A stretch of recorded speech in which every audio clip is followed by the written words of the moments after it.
বলতেছে কোন ধরনের সমন্বয়ক সমন্বয়ক সে মেয়ে হোক ছেলে হোক চুল ধরে মারতেছি যে চুল ছিঁড়ে ফেলবো। আমি যখন বলছি যে আপু ভাইটাকে শাসন করেন, সে আমাকে উল্টা বলতেছে যে আমি আমার ভাইকে শাসন করবো না, তুমি একটা জন্ম দিয়ে তুমি তোমার ছেলেকে শাসন করিও। ওই ছেলেটা আরো কয়েকটা ছেলে ওরা ফোনের মাধ্যমে ডেকে আনছে কিনা কি করছে আমি জানি না, ওরা আমাকে মারতে তেরে আসতেছে, বারবার উল্টাপাল্টা বিহেভ করতেছে, মানে উল্টাপাল্টা গালাগালি করতেছে। কোথাও কোনো আইন আছে কিনা বা কোথাও কোনো সুরক্ষিত কোনো সেল আছে কিনা বলেন, আমরা ওখানে ঢুকে যাই। আমরা মেয়েরা এখানে কোনোভাবেই সেফ না। আমি যখন যাচ্ছিলাম হঠাৎ করে ডিসি স্যারের রুমের সামনে আবিল হাসান নামের একজন ছেলে আমাকে ব্যাট সাউন্ড দেয়।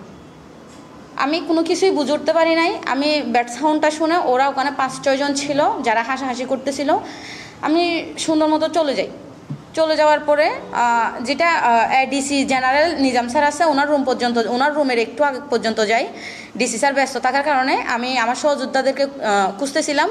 ওনাদেরকে এক পর্যায়ে ফোন দিয়ে আমি জানতে পারি ওনারা নিচে আছে, যার কারণে আমি নিচে চলে আসার সময় ওনারা আমাকে আবার উল্টাপাল্টা কথা বলে। ইভেন বলতেছে কোন ধরনের সমন্বয়ক সে মেয়ে হোক ছেলে হোক চুল ধরে মারতেছি যে চুল ছিঁড়ে ফেলবো, মানে খুবই অকথ্য ভাষায় গালাগালি করে, যেটা আমি মানে আমার কাছে আনএক্সপেক্টেড ছিল, কারণ আমি ওই ছেলেটাকে চিনিই না।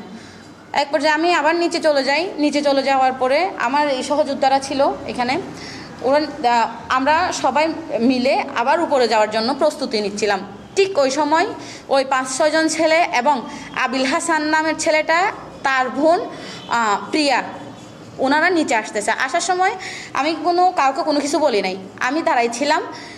ওই দুইটা ভাই বোন এবং ওই 5-6 জন ছেলে আমার দিকে তাকাই ইঙ্গিত করে হাসাহাসি করতেছিল এবং বিভিন্ন ধরনের সাইনিং দেখাচ্ছিল। তো আমি আমার সহযোদ্ধাদেরকে বলতেছি যে এই ছেলেটা কেন আমার সাথে এরকম অকথ্য ভাষায় আমাকে গালাগালি করলো এবং এখন নিচে এসে সে আমার দিকে তাকাই কেন হাসাহাসি করতেছে, আমি তো বুঝতেছি না কি সমস্যা তার। তো আমি বলতেছি যে আপু ঠিক আছে, আপনি যেহেতু বড় আপু, আপনি গার্ডিয়ান, আপনি যেহেতু ভাইয়ের সবচেয়ে বড় গার্ডিয়ান, বাইরে আপনি যেহেতু বোন আছেন, তাহলে আমি আপনাকে আপনার ভাইয়ের নামে এলিগেশন দিচ্ছি। আপনার ভাই আমাকে এ ধরনের অকথ্য ভাষায় গালাগালি করছে এবং বিভিন্ন ধরনের টিটকারি সাইনিং দেখাইছে, তার ফ্রেন্ড সার্কেলরা পর্যন্ত ওখানে হাসাহাসি করছে। এরকম বলাতে তারা আমাদের 2-1 জন সহযোদ্ধার সাথে ওখানে অলরেডি হাতাহাতি দিয়ে দিচ্ছে, মানে আমার সহযোদ্ধা আমার সাথে যারা ছিল তাদেরকে উল্টা সে মারতে আসতেছে ওইরকম। তো আমার সহযোদ্ধারা দাঁড়াইছিল, আমি বলতেছি আপনি এইভাবে কেন আমার সাথে তো বিহেভ করতে পারেন না। ওনার বোন আমার সাথে খুবই রাফ বিহেভ করতেছিল, মানে অনেক বেশি শাউট করতেছিল। আমি বলছি আপু আপনাকে আমি জাস্ট এলিগেশন দিতে আসছি।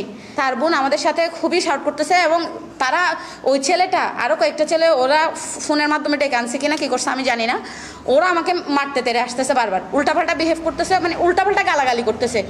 তো আমি আমার সহযোদ্ধারা আমাকে নিয়ে আসার পর্যায়ে ওরা মানে বলতেছে মেরে ফেললে কি হয়েছে, ওরা মানে পুরো প্রাণ নাশের হুমকি দিচ্ছে।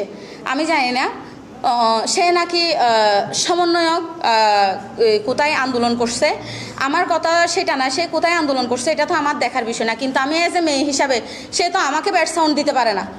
আমার যদি তার সাথে যদি ব্যক্তিগত কোনো ধরনের ক্ল্যাশ থাকতো, রেষারেষি থাকতো, বা আমি যদি তাকে চিনতাম তখন একটা কথা ছিল। এক পর্যায়ে আমি কক্সবাজার সদর মডেল থানায় যাই। সদর মডেল থানায় ঢোকার সময় দেখতেছি যে সে হাতের বাম পাশে দাঁড়াই থাকছে, তারও আরও কিছু ওখানে ফ্রেন্ড সার্কেল ছিল। আমরা যখন চলে যাচ্ছিলাম তার বোন হাতের ডানে দাঁড়াই ছিল, সে আবারও ব্যাট সাউন্ড দেয়। তখন আমি তার বোনকে বলতেছি আপু আপনি তখন না হয় শুনেন নাই, এখন শুনছেন তো আপনার ভাই যে ব্যাট সাউন্ড দিছে।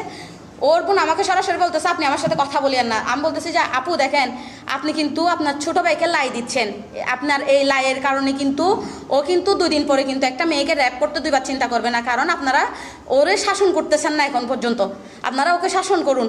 তো ওর বোন কোনোভাবে কথা শুনতে চায় না। এই কথাটা আমি কিন্তু ডিসি অফিসের সামনেও বলছি, আপনি ওনার থেকে জিজ্ঞেস করেন উনি আমাকে কী জন্য ব্যাট সাউন্ড দিছে। এটা যদি অ্যাজ এ মেয়ে হিসাবে আমি আপনি একজন মেয়ে, আপনাকেও বলতেছি, আপনি মেয়েটাকে যদি আমার ভাই যদি ব্যাট সাউন্ড দিত আমি আমার ভাই থেকে জিজ্ঞেস করতাম তুমি কি কারণে ব্যাট সাউন্ড দিছো, আমি এই জিনিসটা জিজ্ঞেস করতাম। আপনি শুধু একটাবার আমি ওখানে শাউট করছি, আমি শুধু বলছি যে আপনি শুধু একটাবার জিজ্ঞেস করেন সে কী জন্য ব্যাট সাউন্ড দিল, আপনি শুধু একটাবার জিজ্ঞেস করেন সে কী জন্য ব্যাট সাউন্ড দিল। সে কোনো ধরনের কথা শুনতে চায় নাই। সবচেয়ে বড় কথা 5ই আগস্টের আগে তো একটা মানে মেয়েদের উপর তো হামলা করতো, যারা আমরা আন্দোলনে যাইতাম তাদের উপর একটা হামলা করতো কিছু দুষ্কৃতিকারী, ঠিক এটা 5ই আগস্টের পরেও আছে। এখন তারা বিভিন্ন ধরনের পোস্টের নাম ভাঙিয়ে যারা হচ্ছে কি ফ্যাসিস্টদের সাথে ছিল যারা চায় নাই যে আমরা আন্দোলন করি বা আমাদেরকে প্রতিহত করার জন্য সবসময় উৎপেতে থাকতো, ওই রকম একটা সিন্ডিকেট মূলত আমাদেরকে এখনো পর্যন্ত আমাদের বিভিন্ন ধরনের বিভিন্নভাবে হেনস্থা করার জন্য বসে আছে। আমি মনে করি এটা তারই একটা অংশ, কারণ আমি খবর নিয়ে দেখেছি এই আবিল হাসানের পুরা ফ্যামিলি আওয়ামী লীগ করে, এবং আপনারা চাইলে আমি এভিডেন্স দিতে পারবো তার মায়ের, তার বাপের, এবং আবিল হাসান ইনক্লুড তার বোন সহ তাদের প্রত্যেকটা এভিডেন্স আমার কাছে আছে, আপনারা চাইলে আমি দিতে পারবো। কিন্তু আমার কথা হচ্ছে, যেখানে একটা 3 বছরের শিশু যে কথা বলতে পারে না, এই বাংলাদেশে সে দর্শনের শিকার হয়, আমি আজকে একটা অ্যাডাল্ট মেয়ে হয়ে আমি রেহাই পাচ্ছি না, তাইলে মেয়েদের বেঁচে থাকার মতো এখানে এই অ্যাটলিস্ট এই বাংলাদেশে কোথাও কোনো আইন আছে কিনা বা কোথাও কোনো সুরক্ষিত কোনো সেল আছে কিনা বলেন, আমরা ওখানে ঢুকে যাই। আমরা মেয়েরা এখানে কোনোভাবেই সেফ না। আমি যখন বলছি যে আপু ভাইটাকে শাসন করেন, সে আমাকে উল্টা বলতেছে যে আমি আমার ভাইকে শাসন করবো না, তুমি একটা জন্ম দিয়ে তুমি তোমার ছেলেকে শাসন করিও। হ্যাঁ এটার বিষয়ে অলরেডি আমার ফ্যামিলি থেকে করা হয়েছে, আমার সহযোদ্ধারাও চাচ্ছে, আমার ফ্যামিলি এবং আমি চাচ্ছি এইটার বিষয়ে আমরা মামলা করব। যে সেটা আমি একজন সম্মুখ সারি যোদ্ধা হয়ে এবং আমি একজন আইন বিভাগের ছাত্রী হয়ে আমি আজকে আমার বাংলাদেশে আমার জেলা কক্সবাজারে আমি নিরাপদ না, তাহলে একটা সাধারণ নারী যারা কোনো কিছুই চেনে না, অবুঝ নারী বা গ্রামের যেগুলো অশিক্ষিত নারী বলেন বা শিক্ষিত নারী বলেন, যারা বুঝে না, তাদের কি অবস্থা একবার চিন্তা করেন। আমি যখন গেছিলাম তখন হচ্ছে কি আমাদের ডিসি মহোদয় স্যার খুবই ব্যস্ত ছিল, তো আমরা নিচ থেকে উপরে যাওয়ার জন্য আমাদের একটা প্ল্যানিং ছিল। তো আমরা যাওয়ার আগেই কিন্তু ওনারা আমাদের সাথে একটা ওখানে ঘটনা ঘটায় ফেলে, যার কারণে আমরা সরাসরি সদর থানায় চলে যাই। সদর থানা থেকে আসার সময় আমাদের ইফতারের সময় হয়ে যায়, ইফতারটা করে আমরা সরাসরি আপনাদের কাছে শরণাপন্ন হয়েছি। এটা শেষ করার পরে আমরা এটা ডিসি স্যারকে অবগত করবো অবশ্যই।